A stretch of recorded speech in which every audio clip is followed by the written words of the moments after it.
odd nightmares, endless will to rebuild nightmares, YOLOing destroyer nightmares, HE spam nightmares. Maybe I should get a warm glass of milk. What's that? A suspiciously thick manila envelope. Smells of souvlaki. That doesn't make any sense. Where are my glasses?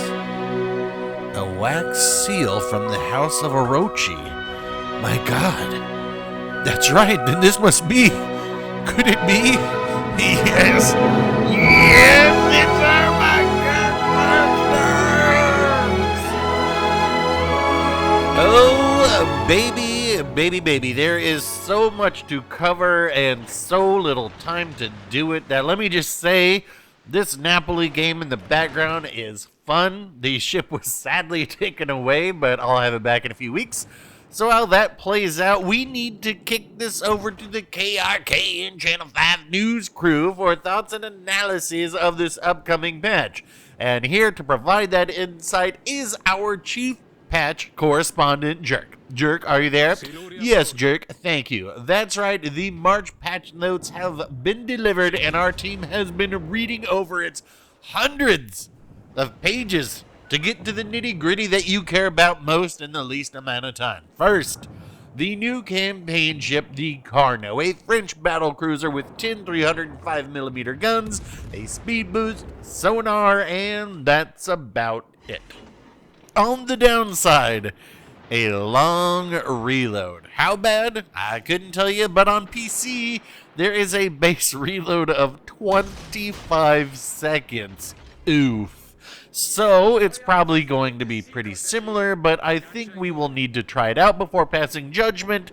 Personally, I love the French cruisers, and I like battle cruisers, so we will see.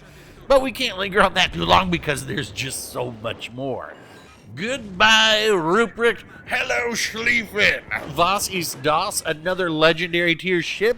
It's not even been 8 months. Well, clear my schedule because this is priority number 1. Well, priority number 2. Because I have Napoli going as well. But yes, the legendary German battle cruiser with what is now the longest range secondaries in the game. How far? I can hear you yelling. Well, the base range is 8 kilometers, which when maxed out with a 16 legendary for Von Hippie and Haruna, will get you out to, I'm not sure, but I think we should be approaching 12.5 kilometers, maybe 12.4. This is what we did the epic mod grind for, and this is why we put so many commendations into those two commanders. So we are ready on day 1. And then we will be ready again in 3 months after we wait our way to it again.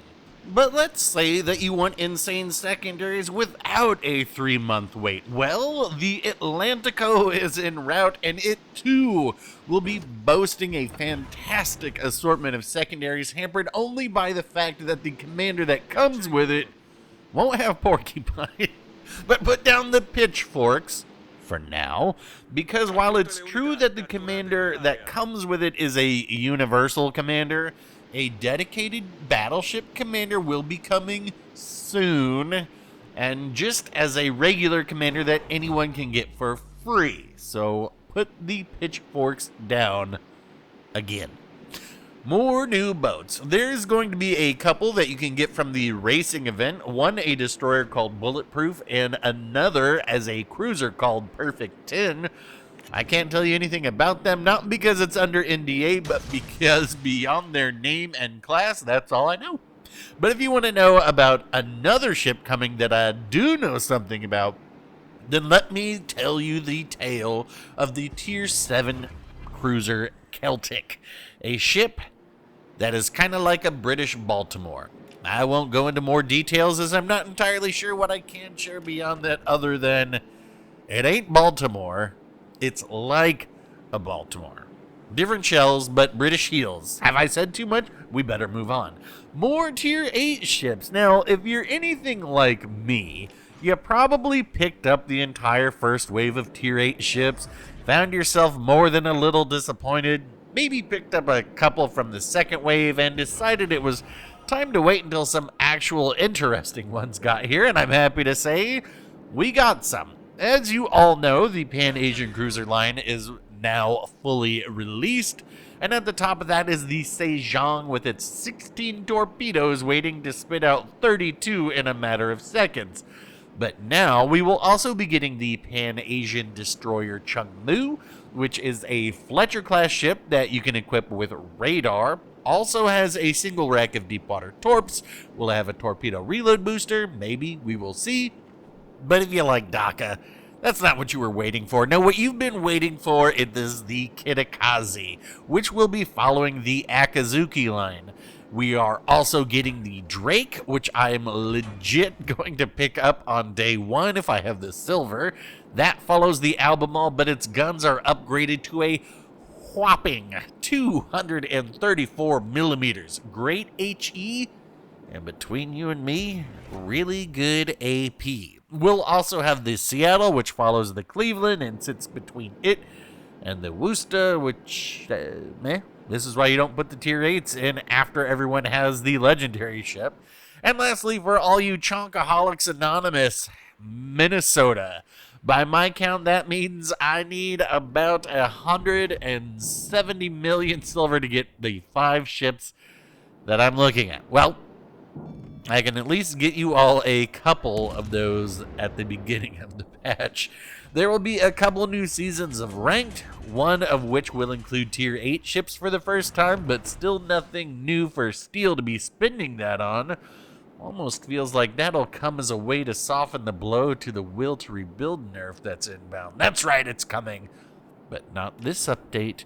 No, this update has so many balance changes, I'm not sure where to start. Just kidding. I know where to start. Ruprecht, we hardly knew ye. But now that Schlieffen's here, does anybody really care? Alright, how bad did they neuter it? Let's see. A 6% nerf to the reload of the main battery guns, and secondaries fire barely slower. That's it? That's it. Okay, you know what? That is really not bad. Delny, on the other hand, got nerfed again. August von Parzival is nerfed a lot. Lol. Prince Heinrich is nerfed 10% to its reload. Now, hold on. I see you all getting your oil-soaked rags ready to march on Castle Ouija, but there's some buffs, too. All the German secondaries will now have the new HE pin values. Most importantly, those 128s will now pin 32 millimeters of armor. See, some good stuff. And step aside, Azuma, we got a new roided-out ship on the block. The much maligned Maine will be getting its prom queen makeover and getting buffed in all sorts of ways. More HP, and all of that HP being buried deep inside of it to a place that many ships will not be able to touch. Ibuki's getting buffed a little, which is good. It's one of those tier 8 cruisers that really offered nothing over the Mogami, so this is a decent start to try and get the performance up. And there is one more thing. The Colbert. It seems that a lot of you are having a real hard time doing anything in this ship. Not only can you not carry your team to victory in it, you also can't seem to do any damage. And I'm sure there will be some sensationalist stuff out there on YouTube like, oh my god, Colbert buff, what's a battleship to do? But honestly, the ship does kind of blow. And so while its reload is getting 10% faster and its repair party is getting a little better, in my opinion, that doesn't really change the fact that it just isn't very good at anything other than torturing battleships that sit out in the open and being a really good support for a destroyer if you're in a division.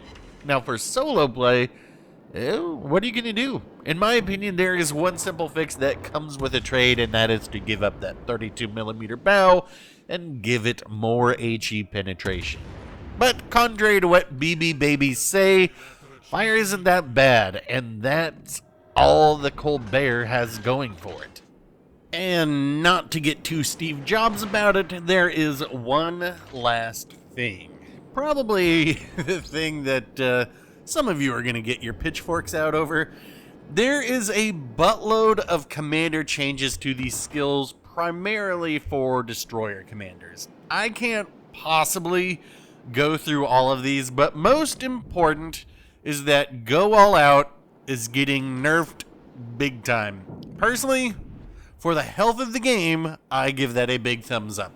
I like a big tweak like this to try and mix things up. And while many of you out there may be celebrating these changes, just keep in mind that if this month has a whole bunch of destroyer commander changes, what must the coming months have in store for the other classes? That's right, BB Babies, Cruiser Criers, CV. Ugh, does anybody even play those? I believe the changes to those classes are coming. So mull on that a bit. It seems like the great balancing has started. And while you mull over what that means, you can now enjoy a National Plus voiceovers to get the best of both worlds while enjoying new weather on a few maps and a few new scenarios on other maps. Phew! That is the patch notes, baby. So, what do I think? Alright, let's get the negatives out of the way. No training rooms, no new steel ships, no new global XP ships, and no removal of will to rebuild. Yes, we want all of that. Yes, a good portion of that is coming, and more importantly, at least one of those is not far off now. Far being a relative term. But now let's look at the good. Look at the ship variety and tell me you are not entertained. We got BBs, we got DDs, we got CAs, we got CLs. Truly every single class of ship that any sane person cares about. Some of them are monetized, many of them are not. The HE rework is complete. We're in the midst of some big balance changes. We got a new map, we've got some new scenarios. Even if I do fear it is epicenter on more maps, ugh. Really, the only thing I can complain about is the tech tree tier 8 ships cost too much. And in the grand scheme of things, that doesn't really affect the vast majority of players. So if I'm being honest, this game's going pretty good right now, in my opinion. Now, does anyone have any guesses as to what the next campaign will be? I gotta know right now. So that is my 2 cents on the whole issue, though I'd love to hear what you all think down below, especially if you're somehow mad about something, because God knows there always is something to be mad about. Anyway, let's look at this map and what happened. We started out on the seaside. We used our amazing detectability to move in and support our Hayate. We went around, we got rid of the Minotaur, we somehow double struck the gearing, and then we did eat a few torps in that process. We turned around to avoid one-on-one engagement with the Montana until I could get some heals off. We got the cap, and then we kinda sorta had to chase the Montana down into the corner. And normally, I don't know that I'd necessarily do that, but sometimes you gotta do that so that your teammates don't get too far out of position. And this game, you know, it is definitely losable. We're only up by less than 100 points, but now not having that Montana out there, and look in our top left corner how far away our battleship went. That's why I wouldn't do that. Yeah, having done that, I'm thinking, okay, this Grows Occur first is probably going to try and dev strike me. We do know that there's a destroyer out here somewhere. You know what, maybe we can get a crack in here if the GK plays the way that we want it to. But more importantly, you know, we want to get the win. So that's why we are holding this cap, so there are no points to be exchanged, and I've got enough health right now that even if the GK does get some shots in me, I should be able to survive that. We do hit him with the torp, clip him there, and not that it's really going to matter, because time's going to run out before much happens. Let's bounce that. That is that wonderful Napoli armor, and that's going to actually win us the game. So, with that all said, let us see this scoreboard. 3,251 XP in a very good game. And you know, I got my updated stats today, and I can tell you in 105 matches in this ship, we're over 73% solo win rate and averaging over 2,000 original XP. So I think as we all get close to unlocking this, we're going to have a lot of happy cruiser campers. And that's going to wrap it up for this one. If you are as jazzed for the Drake as I am, give this video a like. If there is nothing in this update that gets you hyped at all, give it a dislike. Questions, comments, leave them down below. And if you want to be there for whatever is coming next, and Lord knows there's a lot, think about hitting subscribe. Thanks for watching, folks. I will get back out there for another one, and we will talk then.